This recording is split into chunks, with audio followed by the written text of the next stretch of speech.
Al-Fath, the victory. With the name of Allah, the most gracious, the ever merciful. Prophet, the Treaty of Hudaybiyah is a great victory in that we opened for you the way to another clear victory, which led to the preaching and expansion of Islam. The result of this is that Allah will protect you from the ill consequences of the fault attributed to you in the past and those to follow, and that He will make His favor perfect upon you and will lead you to the goal of the exact right path, and that Allah will grant you His mighty help. It is He who gave to the believers Shekinah, tranquility and peace of mind, so that they might grow all the more in faith, over and above the faith they already possessed. Indeed, all the host of the heavens and of the earth belong to Allah, and Allah is all-knowing, all-wise. Allah has decreed the war against the aggressor, so that He may admit the believers, both men and women, to gardens served with running streams to keep them green and flourishing, the gardens where they will abide forever, and so that He might absolve them of their evils. This indeed is a supreme achievement for you in the sight of Allah. And He has decreed it so that He may punish the hypocrites, both men and women, and the polytheists, both men and women, who entertain evil thoughts about Allah. There awaits them an evil term of calamity. Allah is angry with them and has deprived them of His mercy, and has Gehenna in store for them, and evil it is for destination. And all the host of the heavens and of the earth belong to Allah, and Allah is almighty, all-wise. Prophet, we have sent you as a witness to our existence and attributes, and a bearer of glad tidings and a warner. O people, we have done it so that you may have faith in Allah and His messenger, and so that you may help Him in a respectful manner and honor Him, and so that you may glorify Him morning and evening. Prophet, those who swear allegiance to you as a matter of fact swear allegiance to Allah. Allah's helpful and benign hand is above their hands. So he who breaks his oath of allegiance breaks it to his own loss. And as for the person who fulfills the great covenant he made with Allah, He will surely give such person a great reward. Those of the desert Arabs who contrived to be left behind will say to you by way of apology, "We were occupied in looking after our belongings and families, so ask for protection for us from God." They say with their tongues that which is not in their hearts. Say, who has any power to help you against the decree of Allah if He intends to do you some harm? Or who can avert His grace if He intends to do you some good? Indeed, Allah is well aware of all that you do, and He will treat you accordingly. Hypocrites, nay, the fact is that you thought that the messenger and the believers would never return to their families. This was a thought that was made to appear pleasing to your minds. You entertained an evil thought, and you were a people doomed to perish. Let such a person who does not believe in Allah and His messenger bear in mind that we have surely prepared a blazing fire for the disbelievers. The sovereignty of the heavens and the earth belongs to Allah. He grants protection to the person who wishes to come under His protection and punishes whom He will. Yet the fact is that Allah is great protector, ever merciful. When you are free to set out to take the spoils of the war of Khaybar, those who contrived to be left behind from joining you at Hudaybiyah will say, "Permit us to follow you." They would like to change the word of Allah and His decree. Say, "You shall not follow us. This is what Allah has declared beforehand. They will thereupon say, "There is no such forward. You are in fact jealous of us." What they say is in fact wrong. Little do they understand that this is the punishment for their not being present at Hudaybiyah. Prophet, say to those of the desert Arabs who contrived to be left behind, "You shall soon be called upon to take up arms against the people, the Byzantine and the Persians, who are fighters of mighty valor. Then you shall fight until they submit. Allah will grant you a goodly reward if you obey.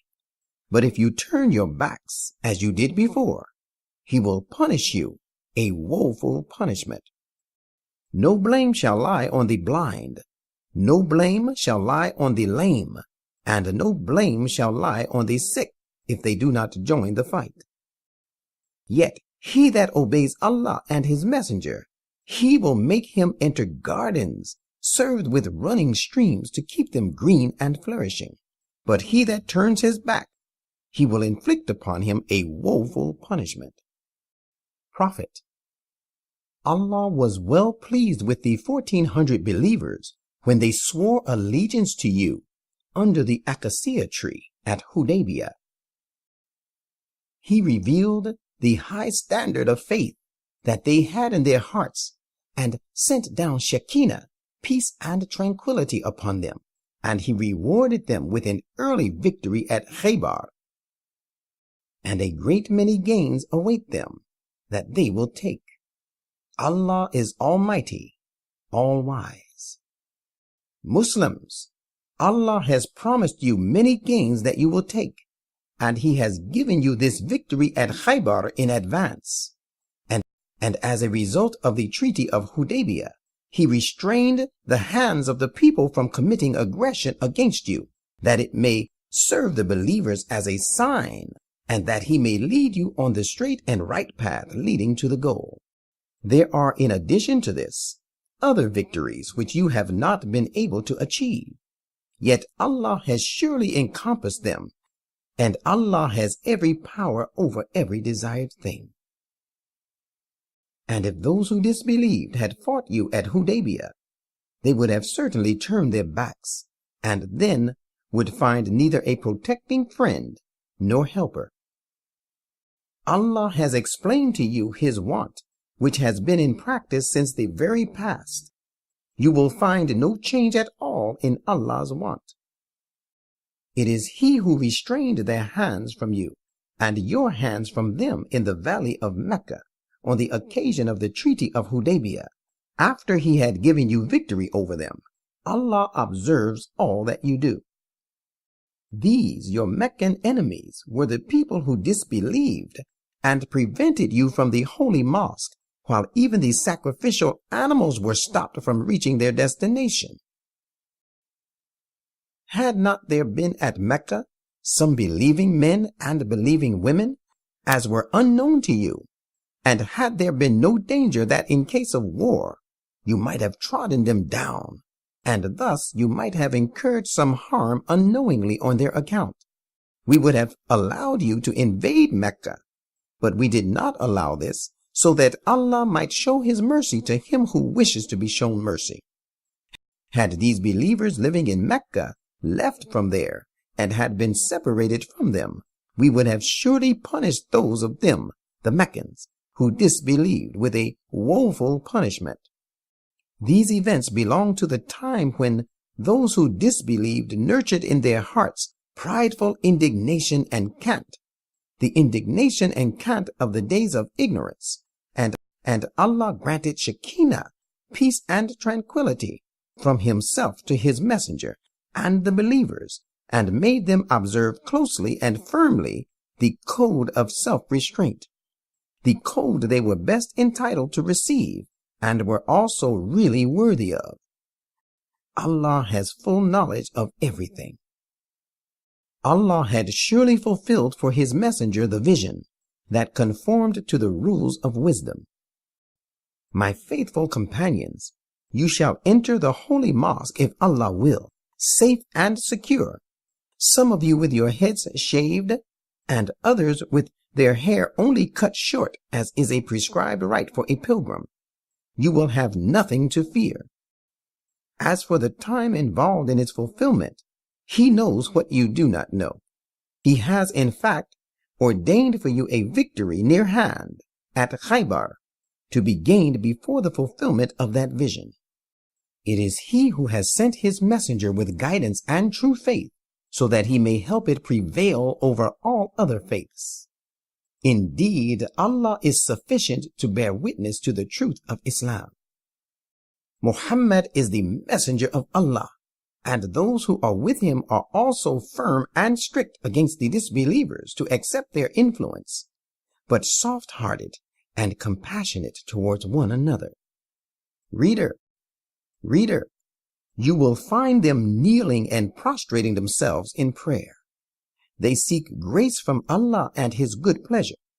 Their distinctive indication is apparent on their faces from the illuminous traces of their prostration. Such is the description of these attributes of theirs in the Torah, and their description in the Evangel is that they will be like a seed produce that sends forth its sprout, then makes it strong. It then becomes stout and stands firm on its stem, giving delight to the sowers.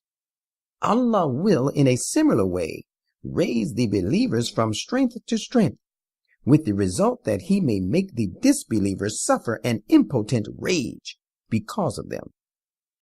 Allah has promised His protection and a great reward to those who believe and do deeds of righteousness.